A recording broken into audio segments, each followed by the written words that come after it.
In our last episode, we brought you interesting legends from around the world, but today, our stories are all from one island nation. Welcome back to another episode of Remnant Stew. My name is Leah. I'm Phil. And I'm Steve. Join us today as we present 8 great stories from the island of Great Britain. This is Season 5, Episode 13, Legends and Lore, Part 2. If you have an appetite for the strange and bizarre, then pull up a chair and grab a spoon for another intriguing serving of Remnant Stew. Remnant Stew is gluten-free, organic, made from all natural, free-range ingredients, and guaranteed to provide the recommended daily serving of curiosity. Now, as we said in our last episode, we all love a good story. Yes. Myths, lore, old wives' tales, and even urban legends are important parts of our culture, and often they contain what are perceived as important morals, warnings, or lessons. But beyond that, they're also great fun. Mm-hmm. From a website called livescience.com, we find this quote by Michael J. Coven, a folklorist at University of Wales. Life is so much more interesting with monsters in it, and I tend to agree. That's a great quote, yeah. It's the same with these legends. They're just good stories. That's right. And as we mentioned last time, we searched dozens of sites in our attempt to mine the most intriguing legends to bring to you. When we accumulated our favorites, we noticed that about half of them originated all from one place. And yes, that would be the island of Great Britain in either England or Scotland. Okay, let's have a quick geography lesson. Americans tend to use UK, Britain, and England as if they are all the same, but it's really not quite accurate. The United Kingdom includes England, Scotland, Wales, and Northern Ireland. But the island of Great Britain only includes 3 of these, England, Scotland, and Wales. In fact, the Romans referred to that island as Britannia. So let's have a little music here, just a little bit.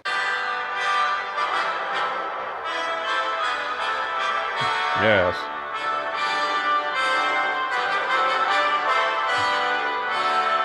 This is called Rule Britannia, Britannia rules the ways.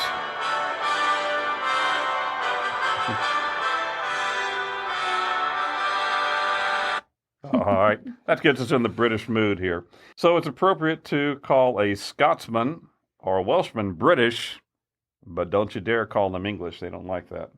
Well, though they have been united, the English, the Scots, and the Welsh since 1704, they each have very strong and distinct regional pride and identity. Perhaps those centuries of fighting and strife have made this island fertile ground for the growth of stunning legends and captivating lore. Oh, for sure. Now, our first story also takes place in Scotland in the beautiful town of Melrose, which is located just south of Edinburgh. Edinburgh. Near the border with England. Melrose is a popular destination for tourists who come for hiking, biking, and fishing.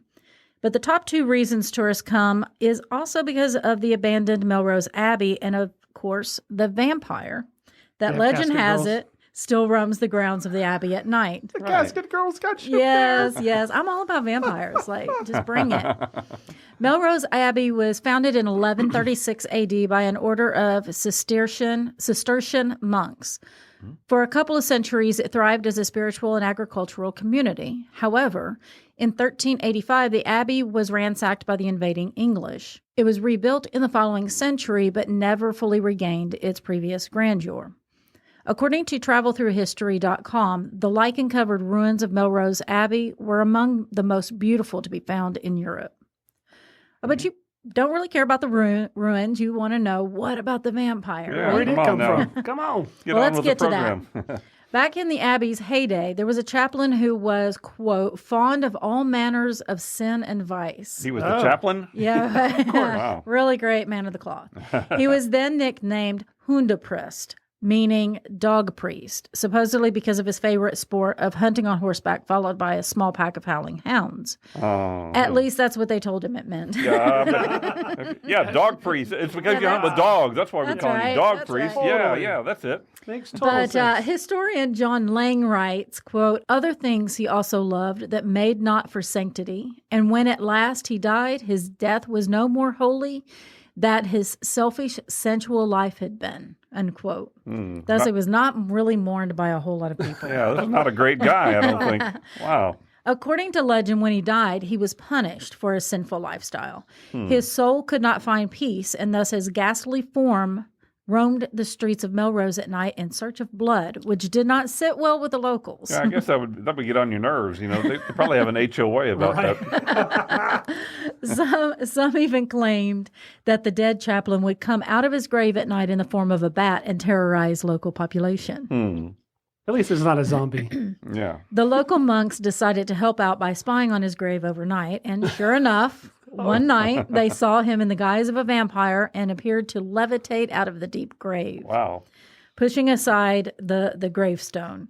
The eldest monk took his staff and beat the vampire again and again. That's a very brave. Brave vamp. That's a Step brave out, monk. man. It's the first vampire hunter. Then the grave suddenly opened with a terrible sound, and the Hundepriest was swallowed back into its deep pit.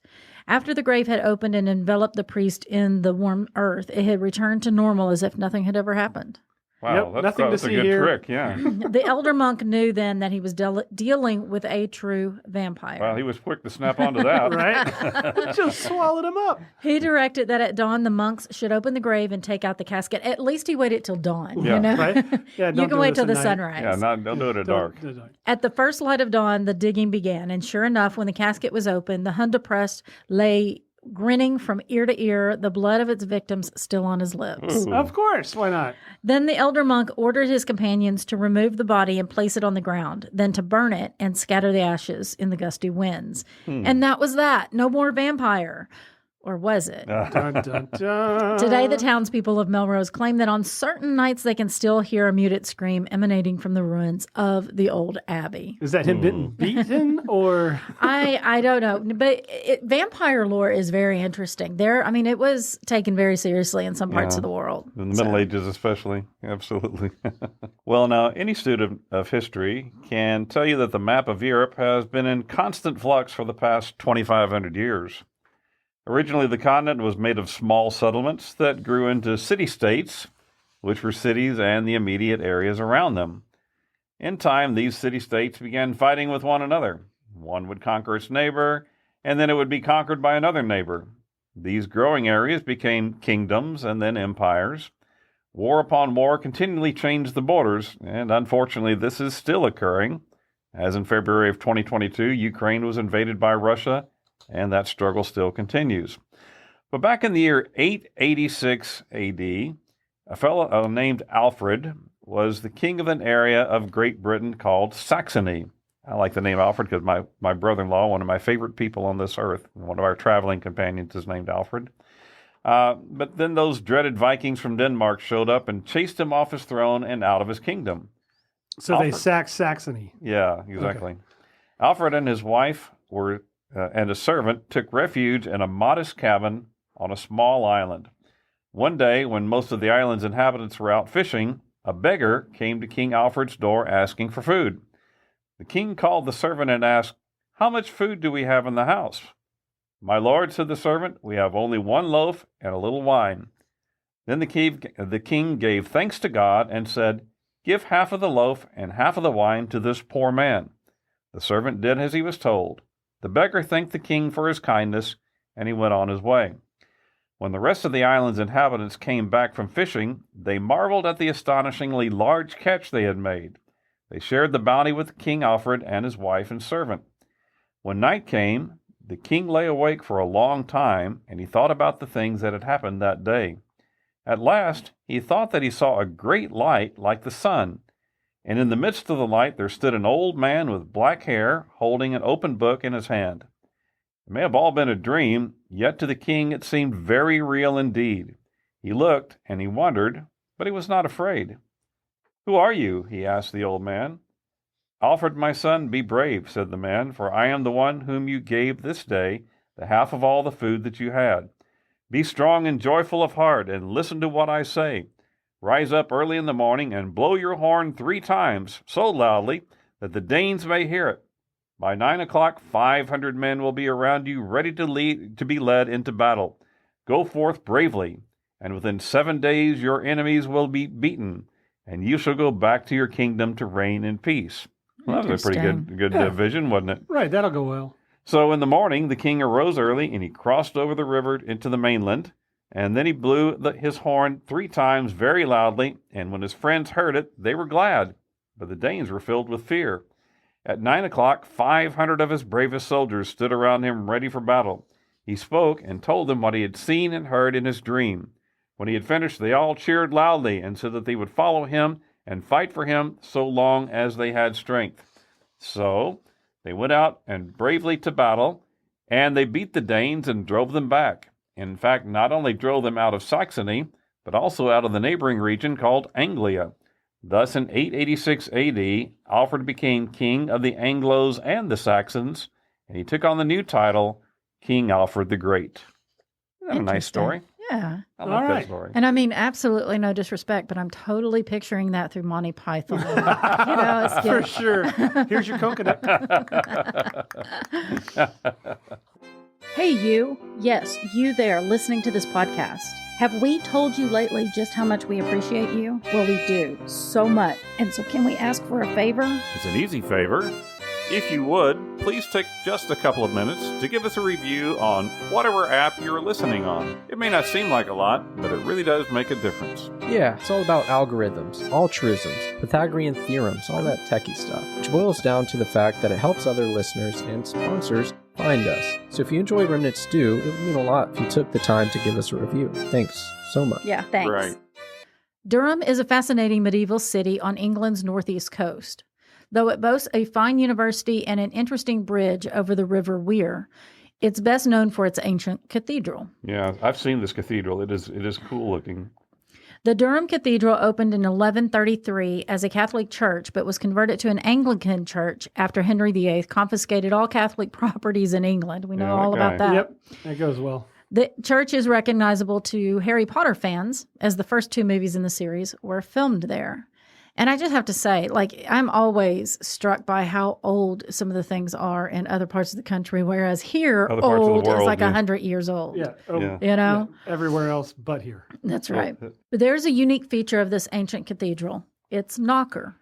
On the main door entering the cathedral is an exceptionally frightening-looking knocker. The design is based on a medieval hellmouth image. Okay, now I'm thinking Or is it- about the young Frankenstein. Right. What knockers? Okay, just keep going. Designed to frighten away evil and shows the head of a lion eating a man. The man's legs hang out of the lion's mouth, and a double-headed snake bites his feet, forming the handle. This is a Nice. bad looking knocker. The original knocker, which weighed about 80 pounds, is as old as the cathedral. 80-pound door knocker. Yeah. Yes. And the door You- is huge. You so- really wanted to get in if you had to knock on That's that right. door. Well, and you did. Okay, so it was replaced in 1980 by a copy with the original going to the Durham Cathedral Museum. But the original had a unique purpose in which you may very well want to use it. Right. It became known as the sanctuary knocker or sanctuary ring. Now, that's not what you bang on when you want to enter the sanctuary of the church. It's what you knocked on or what you used to knock on the door with when you wanted to gain asylum within the church for protection. Yeah. Oh. Any person who had been accused of a heinous crime such as murder in self-defense or escaping a jail sentence could use the knocker to be given sanctuary within the cathedral for 37 days. That's 30 an odd number of 37. times. isn't Yeah, it, I don't know where that number Yeah, arose, but interesting. It's 37 days. Not 30, not 38.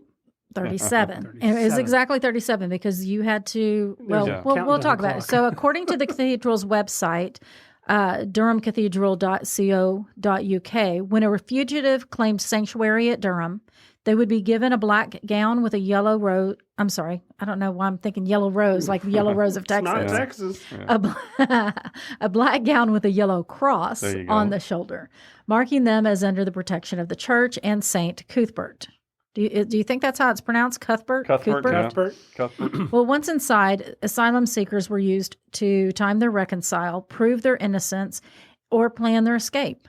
They were housed in a small room below the southwest corner of the cathedral and given food and drink. And after 37 days, the fugitive had to decide whether they were going to face trial or go into exile.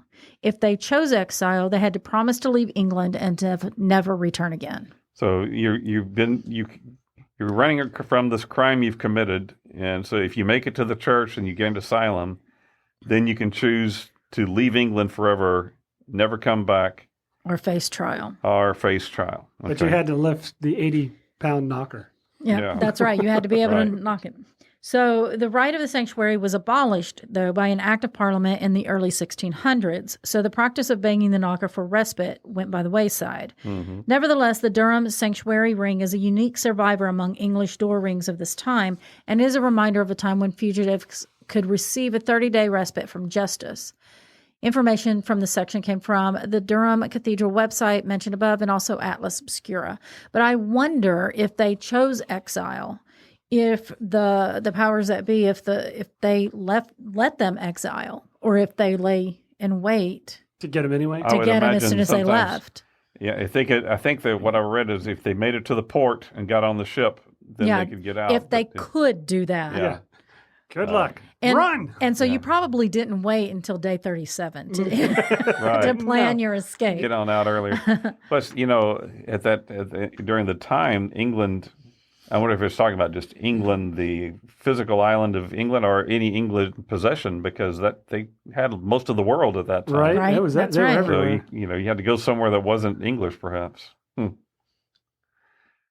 Well, just off the northwest coast of Scotland, you will find the beautiful Isle of Skye, Skye, home to Dunvegan Castle. Built in the 1200s, Dunvegan is the oldest continuously inhabited castle in Scotland and is home to the MacLeod clan. In fact, its current owner is the 30th chieftain of the MacLeod clan. Now, I was excited to see this story because some of my family, actually, my first wife is a great-granddaughter of a MacLeod who came from this clan. And we have several friends that are McLeods. And I first heard this story from one of our friends, Keith McLeod, Right. who was fixing our roof at the time. And he sat down and told me and my daughter this story. But we have some other McLeods that go to church with us. So All right. So if you know some MacLeods, and this is M-A-C, capital M-A-C, capital L-E-O-D, that's the MacLeod. or even sometimes it's just MC. Yeah, it could just be M-C. L-E-O-D. Well, inside the castle's drawing room is a most unusual piece of fabric, known as the Ambratak Sith, or Sure, that would. the fairy flag. It's a piece of silk believed to have been woven in the Middle East sometime in the 4th century A.D. Exactly how this ancient piece of refined silk from the Middle East came to reside with the MacLeod clan is unknown, but there are several stories. It took a walk, a long walk. Well, we've got 3 different stories. You can pick which one you think is the most likely. The first has to do with an evil spirit's undergarments. Sure. Yep. You see, there was a MacLeod on a crusade to the Holy Land, and he received food and shelter from a hermit in a mountain pass. The hermit warned him that an evil spirit, a destroyer of true believers, guarded the pass, and that he needed a piece of the true cross to proceed. However, the MacLeod slew the spirit, who was known as the Daughter of Thunder. But before she died, she revealed to him the future of his clan, directing him to take her girdle and to make a banner of it and to make a staff of her spear. How do you like that story? That's it. But it's interesting. A spirit's girdle. Now, the second story is actually the fairy version, part 1. One night, when there was a feast held at Dunvegan Castle, a nurse put the chief's son in his cradle in the fairy tower and joined the party in the keep. The baby became restless and kicked off his blanket, whereupon a fairy came to comfort him, wrapped him in a silken shawl. When the nurse collected the child and brought it down in his fairy robe, the room became filled with the sound of unseen singers singing the fairy lullaby. You like that one? I do like that one. Yeah. I really do like that one. Interesting. Now, this is the third one. Some would say there's too much mead in that. Yeah. That there castle. This is the fairy version, part 2. This is the version that I've heard, and I believe it's the This is accepted. the MacLeod clan like this version the best. Yes. Once upon a time, a fairy married a MacLeod chief. They lived together for 1 year and 1 day, after which the fairy had to return to fairyland. They parted company at the ferry bridge near Dunvegan. As a farewell present, she gave him the banner, telling him that whenever he was hard-pressed in battle, waving it would bring victory, whatever the odds. She warned him, however, that this would only produce this magic 3 times. Well, the final version appears to be the favorite of the MacLeod clan. They point to the fact that during 2 different clan wars, the chief waved the fairy flag, which helped secure their victory. These occurred in 1490 and again in 1520 against the dreaded MacDonalds. During World War II, pilots from the MacLeod clan carried pictures of the flag as a good luck charm. I'm sorry. In my head, there's a tune playing. Da-da-da-da-da. Oh my goodness. Keep going. just keep going. In fact, the chieftain's wife, Dame Flora, this was in the 1940s now, the 28th chieftain's wife, reportedly offered to wave the flag over the white cliffs of Dover to harness its power to repel German invaders. Whatever the truth, the chief and the clan have a profound respect for the fairy flag and its mystical power. Well, in the early 1900s, Sir Reginald MacLeod, the 27th chieftain, carried the flag to London to have it preserved by the curators at the Victoria and Albert Museum. One curator, named Mr. Wace, was expounding on his theory that the flag was captured by the Viking Harold Hardrada, who was an ancestor of the MacLeod clan, and evidently Harold conducted raids in the eastern Mediterranean and was rumored to have brought a famous flag back to Britain in 1066. Sir Reginald listened politely and said, quote, "Mr. Wace, you may believe that, but I know that it was given to my ancestor by the fairies." To which Mr. Wace replied, quote, "Sir Reginald, I bow to your superior knowledge." Yeah, don't argue with the MacLeod. Right. This information came from historicuk.com and from Dunvegan Castle's website, dunvegancastle.com. The castle is open for tours, and I'm thinking that we need to make that trip happen. Right? And the man that told me, Keith MacLeod, the one that told me this story, he actually got married in the castle. Oh, that's awesome. Yes. And if you're looking for a podcast to sponsor. Oh. And now for something completely off topic and off kilter. Brace yourself for the oddity du jour. Have you ever wondered why, during the early 2000s, milk was being pushed so heavily? Got milk posters adorned the school hallways that I attended, and it seemed like every other commercial during my Saturday morning cartoons were of milk mustache-laden celebrities, instilling in me that milk was good for my bones, so I should go drink a glass. I remember that. I do remember that. absolutely. And it never The- really occurred to me that we really didn't have commercials before or even after For milk. Right. But that was a huge marketing campaign. Yeah, Very so successful. These commercials also didn't come from any specific dairy producer like Borden or Nestle. No, I think they're government. The milk funded. board, maybe, or They, something. yeah, they just seem to be for dairy companies in general. And as far as advertisements go, that's pretty odd. It's like right after the Mothers Against Drunk Drivers. Yeah, mad. Yeah, Yeah, I remember that too. not a specific company's drunk drivers, just drunk just drivers in drunk general. drivers. It didn't matter. Usually, ads are targeted at enticing customers to pick a specific company's product over that of their competitors. So what gives? Well, get your tinfoil hats on, because the answer will take us down a rabbit hole of government intervention that has drastically affected and manipulated the American market. Get out of town. Really? So it's Milkgate. This should have been on Milkgate. conspiracy therapies. Milkgate. Get your squeeze on. So, way back in the 1970s, America was faced with a problem. Farmers in general, but especially dairy farmers, were declining, and thus there was a dairy shortage. President-elect Jimmy Carter promised to help these farmers by raising the price of milk, and he did just that upon winning the presidency. He created an initiative to purchase a set amount of dairy from these producers so that they could stay afloat. Sounds altruistic. The government couldn't just buy a product that would spoil within a couple of weeks, though, so it had the bulk of the dairy turned into cheese. This makes sense. Government cheese. Okay. Government cheese. So this initiative had unintended consequences, though.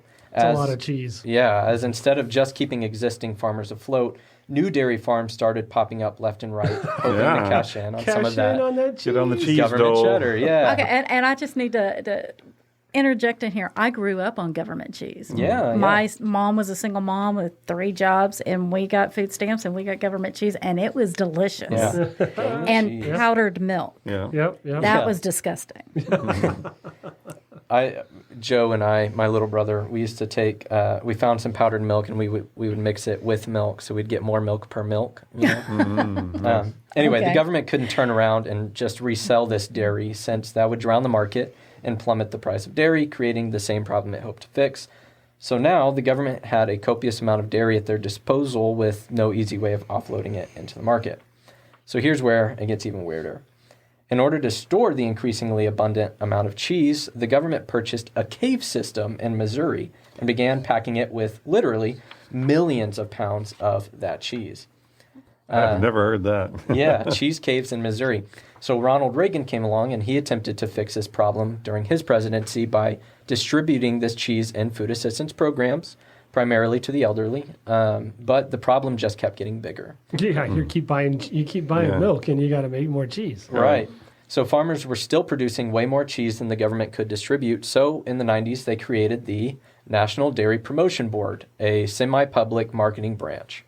It was the NDPB's job now to create a national demand for dairy products. Get a better name for that. Just call it cheese. Yeah, cheese. So they created the famous or infamous Got Milk campaign and changed the diet of America by working with restaurants like Domino's to pump out products absolutely laden with cheese, like 7 cheese pizzas and stuffed crust. Oh, the stuffed crust, yeah. Yeah. Oh, that's interesting. Yeah, so this is also where the very cheesy quesalupa comes from for all my Taco Bell fans. And these efforts ultimately did pay off for the government, as the national demand for cheese has gotten closer to the supply by dairy farmers. Most of the dairy produced by American farmers today is bought by private entities, but the government still purchases a sizable amount for the sake of keeping milk on the menu in our public schools and for those on one of the United States' nutritional assistance programs. So, from cave to table, the journey that cheese has taken to get onto my plate is a fascinating one. Yes. But I am curious if our national love for all things dairy would still be here if the government hadn't made the decisions it did. So I got my info from Deseret.com, History.com, NPR.org, and good old Wikipedia. That's interesting. So a couple of side notes on that. It's the cheesiest. It is the cheesiest ODJ I've done. The way we got government assistance, you would have to go and stand in line and get the food or the cheese or whatever. And then a lot of people it's like the black market. Like they wanted cash so they could go buy beer or cigarettes or whatever that the government would help them with. Yeah. And so like there's a whole black market for government cheese and powdered milk. Right. Or I wish I could get some. I wanted to buy some in preparation for this, but you can't get it. I mean, if I was in a food assistance program, I might, but you can't just buy this stuff. Well, you can, like, there's a black market for it. Like, you could pay cash for it to somebody. Legally. But I like to keep things above board.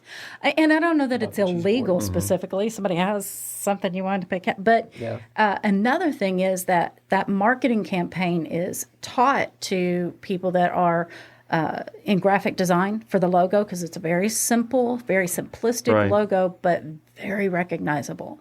And then the marketing campaign itself, again, still super simplistic, but... so from our diet to graphic design, the National Dairy Board, NDPB, National Dairy Promotion Board, has affected our the way that we live our lives today. Our culture, that's right. Yeah. What I want to know is, how do you get milk out of an almond? How so? I don't know. I see almond milk at the stores all the time. Oh, yeah. Well, for that matter, what about oats? Freshly squeezed. Surely. Good one. So. Thank you, guys. The Tower of London is one of the world's most famous and spectacular fortresses. Yeah, neat. It was built by William the Conqueror in 1066 and has been modified and expanded numerous times over the years. During its 900-year history, it has been a royal palace and fortress, prison, and place of execution, mint, arsenal, zoo, and treasure house. Been a lot. It is the location where several of Henry VIII's wives met their final fate. Yeah. Mm-hmm. But there's a unique custom associated with the Tower of London that you may not be aware of.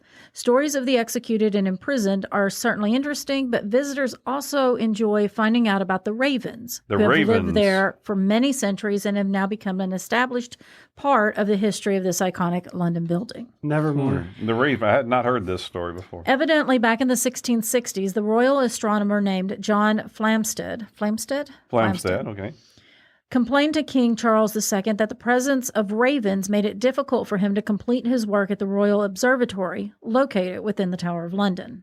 The king was about to issue an edict to get rid of the ravens, but then he received a warning, evidently by some mystic, though history did not record who gave the warning. Mm-hmm. But it was something to the effect that if the ravens were forced out of the Tower of London, that both the tower and the entire monarchy would crumble and a great disaster would engulf the kingdom. Oh, Count of that's a Saint pretty Germain. dire warning. So King Charles II issued an edict that at least 6 ravens must be maintained within the Tower of London at all times. Only 6. This tradition carries forth, no, not only 6, but at least 6. At least So 6, yeah. Okay. the tradition carries forth to this day as a team of raven masters sees to the 7, 6 required plus 1 Plus spare one. just in Yeah, case. you And gotta plus have a one. spare. Ravens that reside in the tower today. Their names are Jubilee. Yeah, currently their names are Jubilee, Harris, Grip, Rocky, Aaron, Poppy, and Merlina. I like the name Grip. Grip for a raven. Yeah, that's pretty good.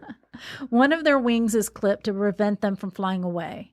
They are fed a healthy diet of 6 ounces of raw meat and bird formula biscuits soaked in blood each day. Oh, that's interesting. No indication of whose blood. Yeah, probably. For a special treat, they are given a rabbit with its fur still attached, as the fur is evidently healthy for ravens. Wow, that's Yeah. They're actually giving them a rabbit. Okay. Occasionally, a raven is to be dismissed from service due to poor behavior. In 1986, a raven named George was sent to the Welsh Mountain Zoo from the tower because he kept attacking communication towers or communications antennas, rather. Yeah. The statement that accompanied George read, quote, "Conduct unsatisfactory. Service therefore no longer required." Ravens can live quite long lives. The longest raven at the Tower of London has lived for 44 years. Now, that's pretty man. good. That's a good Yeah. That's a long. I had no idea they could live that long. I love corvids, period. But did you know what a group of ravens is the called? group name? Yeah. Is it a business? No. Oh, that's No. ferrets. I'm sorry. Now, and crows, a group of crows is called a murder. Murder of crows. Okay. Which is a very negative, right? A negative. Well, this one is Nevermore. a group of ravens is called an unkindness, an unkindness which of is ravens. not a very kind Wow. way to put it, but okay. They could have just Okay. called it a Poe, and that'd be fine. Yeah. Quoth the raven, nevermore. Okay. Well, now this story also has a monarchy animal connection. You might recall in September of 2022, the death of Queen Elizabeth. We mentioned King Charles II from the 1600s. Now we have King Charles III, Queen Elizabeth's son. But this remarkable woman reigned on the British throne for over 70 years. That's right. One of the longest reigning monarchs in the history of the world. She was certainly also one of the most respected people in the world, and I maintain that part of the reason she was so respected was that during World War II, when she was Princess Elizabeth, well, she didn't have princess mentality. She didn't hide in the palace, but rather she was out and about, making a tangible contribution to the war effort. When she was 18, she joined the Women's Auxiliary. She learned how to be a mechanic, and she became a truck and ambulance driver. There's a famous picture of her showing her father, King George, that she had learned how to change a tire on the truck. Whenever a section of London was bombed, she was there the next morning with her father, King George VI, to lend a hand in the cleanup and to offer encouragement to those impacted. People adored her because she wasn't afraid to get her hands dirty, among other reasons. Well, in the days after her passing, well-deserved accolades poured in from all around the world. But in all that outpouring, there was one bit of important information that you might not have noticed. The royal beekeeper made a public announcement that the palace hives had been informed of Her Majesty's death. What? I remember this story. Yes, we covered this back Right. in we had an episode about bees. We had our and bee episode. we did talk about Yes. this, but it's worth mentioning again. Right. Absolutely. Well, I think that when we talked about it was before her death, so it was it came out again at that time. According to mentalfloss.com, the custom of telling the bees about a death in the household has been going on for centuries. It's been recorded throughout the United Kingdom, as well as parts of France, Germany, Switzerland, and the Netherlands. Even in the New England states and the United States, beehives are still informed by their keepers of certain family events, particularly a death. It's common for the beehive to be draped in black material during the period of mourning. No one is exactly certain how or when the practice of informing bees about a death in the family originated, but appears to be quite ancient. A fairy told him. Bees and honey were vitally important to the ancient Sumerians, Egyptians, and Greeks. The Old Testament of the Bible makes numerous mentions of bees and honey. Honey was utilized in the burial customs of funeral rites of many ancient civilizations. We did talk about this on another episode also, I think. King Tut was found buried with a sealed jar of honey. The ancient philosopher Herodotus recorded that in the 5th century BC, the Babylonians buried their dead in honey. In fact, I think that might have been part of one of our oddity du jours in an earlier season. Honey's antimicrobial property may have aided in the preservation of corpses. Known as mellification, the process was remarkably effective at slowing the process of decay. In fact, it's reported that Alexander the Great ordered that his body be buried in honey. Well, in addition to honey, the bees themselves were also seen by ancient people as messengers from beyond the grave. The Egyptians, as well as the Celts, considered bees as intermediaries between this world and the next. When Christianity swept through the Roman Empire, many previous customs were integrated into the new faith. For early Christians, the concept of bees as selfless, hardworking, and willing to sacrifice everything for the good of the greater community made them a model of human virtue. Beeswax candles were commonly used in early Christian churches and cathedrals. Several prominent saints of the Middle Ages were closely associated with beekeeping, so you can see that there is a well-established connection, or correlation, or however you want to combine those two words, between bees and the afterlife, and thus somewhere along the line, the practice of informing the hive of a death in the household became commonplace. During those same Middle Ages, it was common for those involved in agriculture to engage in ritual and tradition in an effort to influence the outcomes for an abundant crop or healthy livestock. Now, most of these have kind of fallen by the wayside, but according to an author named Mark Norman, who was quoted in mentalfloss.com, beekeepers tend to be traditionalists. Quote, "There are a lot of rituals in beekeeping," he explains. "Apiarists are a particular folk that have well-established customs." So evidently, beekeepers follow these ancient customs for that sense of community and tradition, which includes informing the hive of a death in the family. So for more fun information about bees, check out our Season 4, Episode 8, entitled Bees Knees. That's right.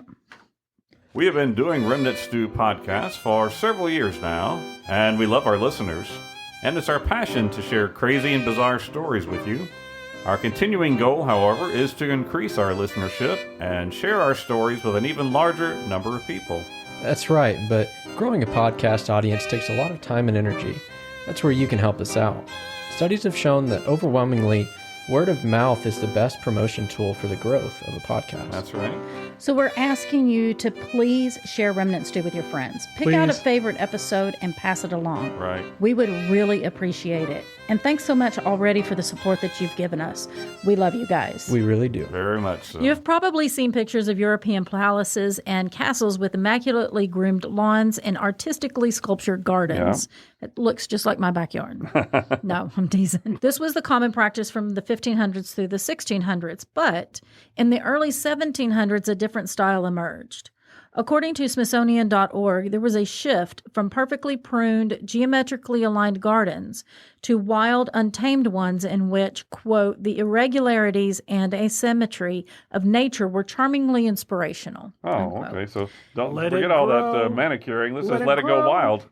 Well, and I think it was kind of gone wild in a very Planned way. That's right. It wasn't just crazy. That quote came from an author named Todd Longstaff Gowan, who was a landscaped architect. He also stated that aristocrats outfitted their new landscape gardens with unexpected, whimsical elements like caves, mountains, aviaries, and menageries. So again, very planned, wild landscape. Mm-hmm. Quoting from Longstaff Gowan, but eclipsing them all was the hermitage, a secluded retreat for a real or imagined hermit, unquote. Family member? A real or imagined hermit. No, well, I mean, you could put mom out there. A real or imagined hermit. You heard that correctly. The years between 1727 to 1830 are known among landscape architects as the ornamental hermit craze. The ornamental hermit craze. Okay. We call them man caves today. So what is an ornamental hermit? And it makes me think of like gnomes, right? Right. The gnomes Yeah. that you put in your yard now. Right. Well, it could be a mannequin dressed up to look like a hermit, placed in a location near the entrance of a cave or grotto to give your garden that whimsical effect. Or some British landowners weren't content with having a fake hermit. They wanted a real one. Yeah. Where do I hire one? Yes. Okay, so hermits have been around for centuries. They We are mentioned one in the previous individuals. story, I think, didn't we? Yeah. They are individuals who have withdrawn from society to pursue spiritual, intellectual, or philosophical pursuits, or just don't want to Yeah. That's it. Not mix dealing with with the y'all humanity. anymore. Or video games like some women. While some lived in complete seclusion, others made themselves available to dispense wisdom and advice to anyone who would call upon them. Hermits were well known for their spiritual insights and were called oracles.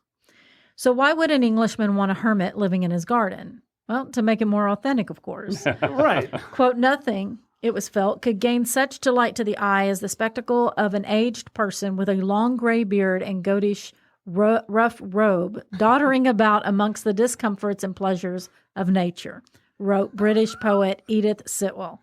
The style became known as garden follies. Garden Follies. So So how the do you- hermit's like, I'm done with this. Throws off said garment. So before And Craigslist, they how call do you him go the about finding a live hermit? Advertising for one in the newspaper was the solution for many. In 1750, Charles Hamilton, an aristocrat and member of Parliament, posted the following advertisement. Seeking out an individual who will live for 7 years on my estate. He must be silent, never speaking to the servants who bring him his daily meals. He must wear a goat's hair robe and never cut his hair, nails, or beard. Ooh. Shoes are out of the question. It's the nails for me. Like I would Yeah, need. that would 7 years without cutting your nail. Your I could toenails go are gonna without be cutting my pretty beard, nasty. and I could go barefoot, but nails. Yeah. I'm just And if- thinking now it's like the advertisement is, Yeah. bring out your hermit. Bring out your hermit. Well, but here's the thing: if the hermit fulfilled the terms of this contract in this particular case, never leaving the estate for 7 years, he would receive the sum equivalent to about $100,000 in today's economy. Oh, For sign 7 me years. up. Right? Free room and board for 7 years, They and you get feed paid me. 100,000 That's bucks. right. They feed me. I don't have to bathe. I can grow a beard. Yeah. I might trim my nails just because. And you think No not shoes. bathing is a perk? Like I would. No, Yeah. but if it I keeps them know away a people, little though, bit that longer, would that'd think be a that. Yeah. problem. Okay. Let's I wouldn't rein have it to. in. You wouldn't have to talk to anybody, Did anybody reply to this advertisement? right? I mean, he signed A up. Mr. Remington, Of Okay. course. his first name isn't given, applied and was hired to fill the role, but he didn't last very long. 3 weeks after arriving, he was discovered drinking at a local pub, or so the legend goes. Nevertheless, it does appear that several hermits did take the offers of wealthy landowners to live in their hermitage and function as a curiosity for their party guests. Oh, my goodness. Some hermits became well-known tourist attractions. One of the most famous English garden hermits, Father Francis, lived at diplomat Richard Hill's estate in the 1780s. Visitors delighted in seeing the wise old hermit seated in front of a table topped with the tools of his trade, including spectacles, a book, an hourglass, and a skull. Why not? We don't know where the skull came from or why he needed it, but when Alas, poor York. I knew him Right well. there it was. Practicing his Sitting Shakespeare. there. Okay. When Francis was believed to be 90 years old, when he was asleep or otherwise indisposed, he was replaced by a stuffed mannequin dressed like a druid. Because, it's all about entertainment. The garden hermit craze was localized only to the UK. The fad, surprisingly, did not appear to carry over to the rest of Europe. What you want someone living in your garden? No. Yeah. By the early 19th century, ornamental hermits had fallen out of favor, in part due to abolitionists' concern over the exploitative conditions Yeah. under which these reclusives lived. Yeah, almost like not treated well. Yes. So, however, the hermit lifestyle has not disappeared as a small number of individuals continue to live separately from society, whether for religious, cultural, or personal reasons. Video games again. That's right. I think I could live a hermit lifestyle as long as I have Yeah, internet access. Not cutting your nails. That was the thing that would turn me away from it. Yeah. That would get pretty uncomfortable after a while. Well, for our final story, you might have been watching, we mentioned Queen Elizabeth earlier, but on May 6th of this year, 2024, when King Charles III was crowned as the King of England.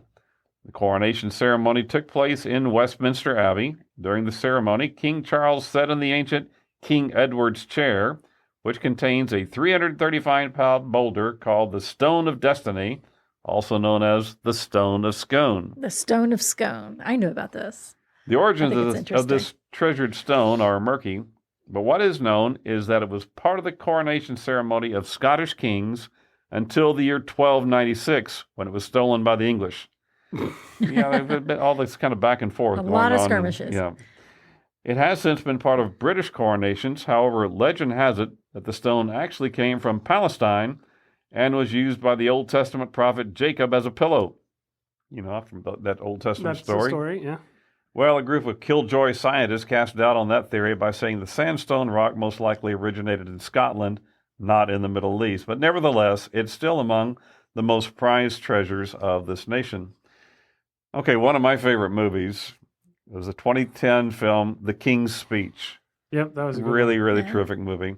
And in this movie, England's King George VI sought the aid of a speech therapist and an amateur actor named Lionel Logue to help him manage his stammer. Poor King George, he had a terrible stuttering and stammering issue.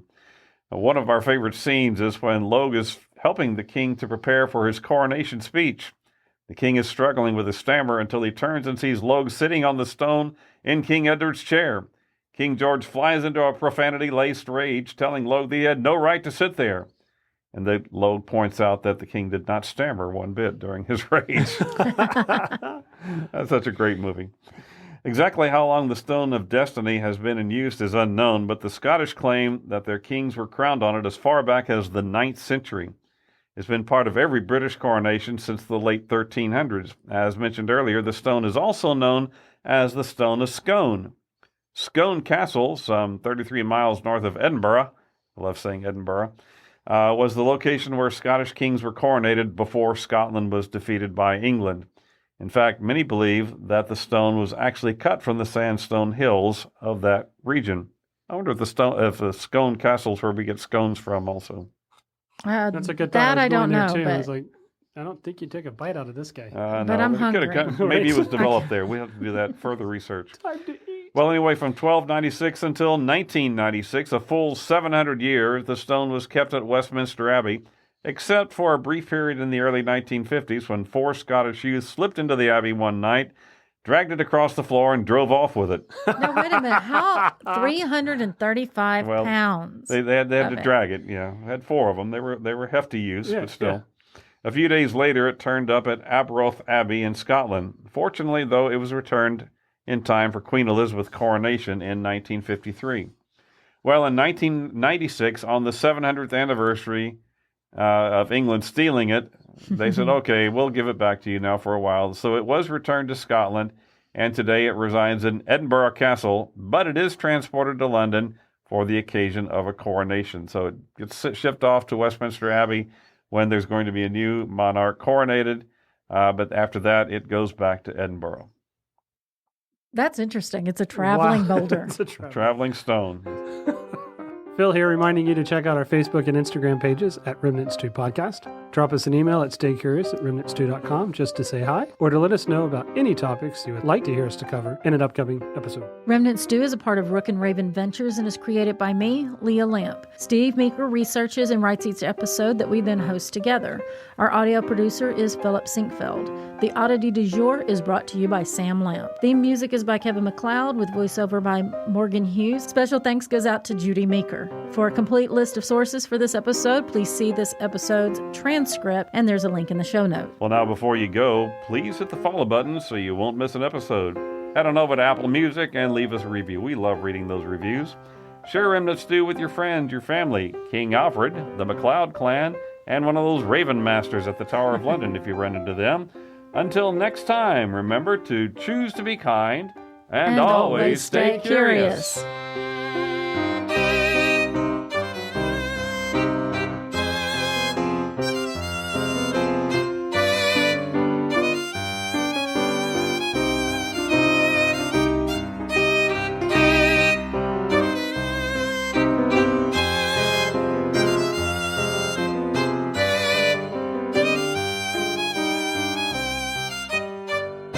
I never caught that he's a McLeod, Kevin McLeod. Ah, Kevin Does our theme MacLeod. music from Dunvegan.